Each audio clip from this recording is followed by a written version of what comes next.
চলো আজ তোমাদের সাথে শেয়ার করি নার্সিং হোম রুম ট্যুর। তো তোমরা সবাই জানো আমার শুভলক্ষ্মী নার্সিং হোমে বেবি হয়েছে।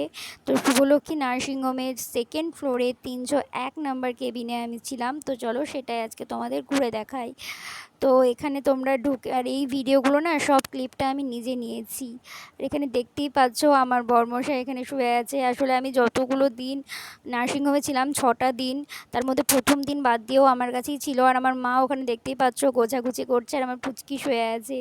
আর রুমে সব কিছুই ছিল, এখানে একটা হাতের কাছে টেবিলও ছিল, টেবিলে হরলিক্স, জলের বোতল, যেগুলো প্রয়োজনীয় জিনিস আর কি সেগুলোই রাখা ছিল। আর রুমে অসুবিধা কিছু ছিল না। তোমরা যদি কেউ কেবিন নিতে চাও শুভলক্ষ্মী নার্সিংহোমে অ্যাডমিট হওয়ার পরে, তো অনায়াসে নিতে পারো। টিভি, এসি, গিজার, গরম জলের জন্য বাথরুম টাথরুম সব কিছুর ব্যবস্থাই ভালো ছিল। সব মিলিয়ে বলতে গেলে দারুণ। তো চলো টাটা বাই। চলো।